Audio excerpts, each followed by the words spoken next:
Educational creativity চ্যানেলে সকলকে স্বাগত। আজ এসএসসির 26,000 কেস কিছু গুরুত্বপূর্ণ তথ্য শুনে নেব কলকাতা হাইকোর্টের আইনজীবী অ্যাডভোকেট আলী হাসান আলমগীর স্যারের নিকট থেকে।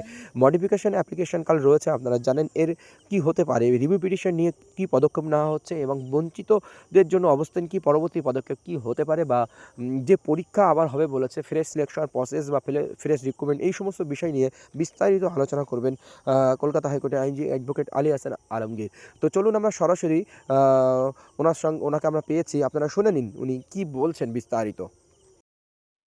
হ্যালো। হ্যাঁ, বলুন। হ্যাঁ স্যার, এসএসসি সম্পর্কে একটু কিছু জানার ছিল। মানে 26,000 যে চাকরি বাতিল হলো, ওর মধ্যে যোগ্য অযোগ্যরা রয়েছে। তো আচ্ছা, যোগ্যদের কি জানার ছিল বলুন? হ্যাঁ। যোগ্যদের চাকরিটা ফিরে পাওয়া অবশ্যই প্রয়োজনীয়। খুবই খারাপ লাগছে হুম, তাদের হুম, আন্দোলন, এটা মুভমেন্ট দেখে।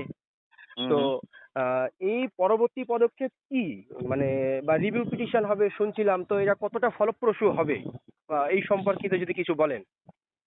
দেখুন, রিভিউ পিটিশন ছাড়া তো অন্য কোনো রাস্তা নেই। হ্যাঁ। আপনাকে যদি কিছু করতে হয় তাহলে রিভিউ করতে হবে। এবার রিভিউ তো রাজ্য সরকারও করবে এরকমটা শোনা যাচ্ছে।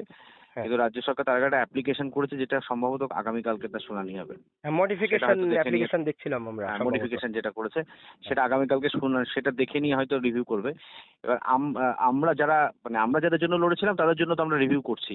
আমরা রিভিউর ব্যাপারে আজকেই আমাদের কনফারেন্স আছে সিনিয়রের সঙ্গে। মানে তো সুপ্রিম আমরা কোর্টে রিভিউ গেছে করব। নিশ্চয়ই। রিভিউ ছাড়া রাস্তা নেই। রিভিউ আমরা কোন কোন পয়েন্টে রিভিউ করব সেটা নিয়ে আজকে ফাইনাল ডিসিশন হবে। আমরা একটা খসড়া বানিয়েছি, এবার সেইটার উপরে সিনিয়রের মতামত নেব কিভাবে সেটলিং করা যায়, কারণ রিভিউটাকে সিনিয়রকে দিয়ে সেটলিং করাতে হবে। তো সেগুলো আমরা আজকেই ফাইনাল করে নেবো। মানে আজকে সুপ্রিম কোর্টে গেছেন আপনি?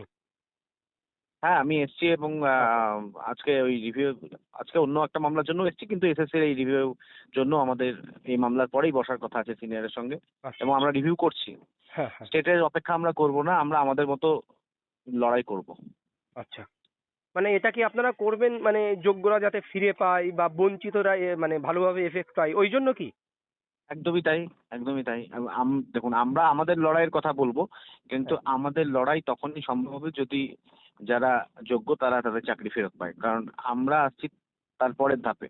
এবার যদি পুরোটাই বাদ চলে যায় তাহলে আমাদের পক্ষে সেটা মুশকিল হবে, কিন্তু যদি যোগ্যরা তার চাকরি ফেরত পায় এবং অযোগ্যরা বাদ যায়, তাহলে সেই জায়গায় আমরা নিজেদেরকে অ্যাকোমোডেট করার কথা বলছি। কারণ অনেকটা সময় চলে গেছে, যেটা যেটা সব জায়গাতেই আলোচনাতে উঠে আসছে, যে এখন নতুন করে পরীক্ষা নিতে বলছে সুপ্রিম কোর্ট, ঠিক আছে, কিন্তু এই সময়ের মধ্যে এই মানসিক অবস্থাতে কি করে প্রিপারেশন কারোর পক্ষে নেওয়া সম্ভব?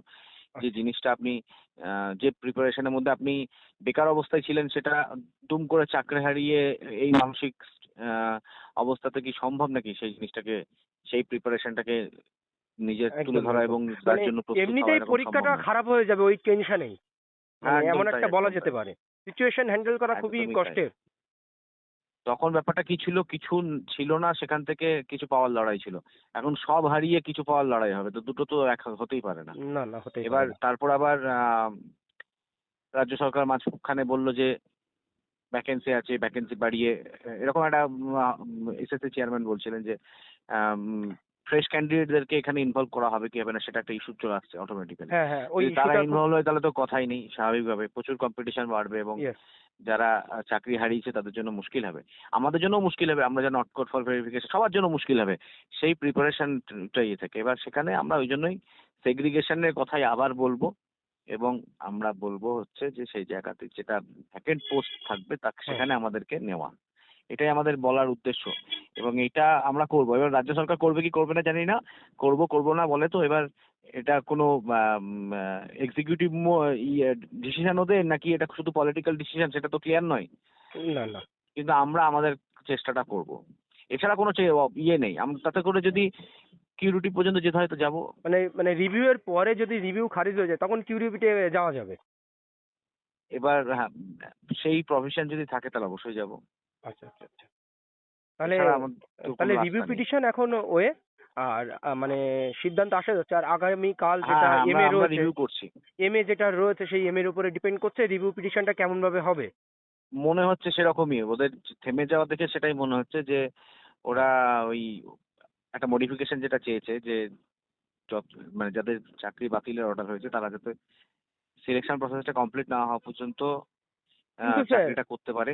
আরেকটা হুম, জিনিস লক্ষ্য বলুন করা বলুন। যাচ্ছে যে ওই fresh recruitment fresh selection process যেটা নিয়ে সত্যি বিতর্কিত হচ্ছে, তো আপনি একটু আগেই বললেন। তো যদি ওখানে সমস্ত ক্যান্ডিডেটরা বসে তাহলে তো লড়াইটা প্রচন্ড হবে। ওই ফ্রেশ রিক্রুটমেন্ট বা ফ্রেশ সিলেকশন প্রসেস এটা নিয়ে কিন্তু অনেক বিতর্ক রয়েছে। বিতর্ক রয়েছে, কিন্তু এখানে দুটো অর্ডারকে আপনাকে একসাথে রেখে পড়তে হবে, তাহলে বিতর্কের অবসান ঘটবে।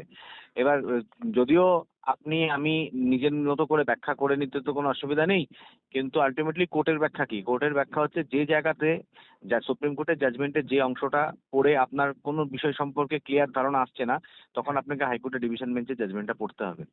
কারণ সুপ্রিম কোর্ট শুধু সেই অংশগুলোকে টাচ করেছে যেগুলোতে সুপ্রিম কোর্ট মনে করেছে মডিফিকেশনের দরকার আছে, হ্যাঁ। শুধু সেইটুকুই। বাকি তো তাহলে ডিভিশন বেঞ্চের জাজমেন্ট, যেটা জাস্টিস বসাক সাহেবের নেতৃত্বাধীন বেঞ্চ, সেই জাজমেন্টে বহাল থাকছে। সুতরাং কিভাবে প্রসেস হবে, তাতে নতুনরা থাকবে কি থাকবে না, টেন্টেড ক্যান্ডিডেটরা থাকবে কি থাকবে না, এইগুলো কিন্তু জাস্টিস বসাকের বেঞ্চের অর্ডারে আছে, এবং এসএসসি কি করে প্রসেসটা কমপ্লিট করবে সেটাও আছে। সুতরাং এবার এক্ষেত্রে স্টেটের লিবার্টি কতটা, এটা হচ্ছে এখন প্রশ্ন, যে স্টেট কি নতুন করে ভ্যাকেন্সি বাড়িয়ে সবাইকে ইনভলভ করতে পারে? তাহলে করতে গেলে সে কোর্টের অনুমতি লাগবে, তো সেটা আবার একটা টাইম টেকিং প্রসেস হয়ে তখন যাবে। আবার ক্লারিফিকেশনের প্রয়োজন হতে পারে। হ্যাঁ, একদম একদম তাই। কিন্তু মানে আমাদের সুপ্রিম কোর্ট যে জিনিসটা বলেননি সেটা হচ্ছে জাস্টিস বসাকের অর্ডার থেকে সেটা, মানে সেটা টাচ করা হয়নি, মানে সেটা বহাল থাকছে।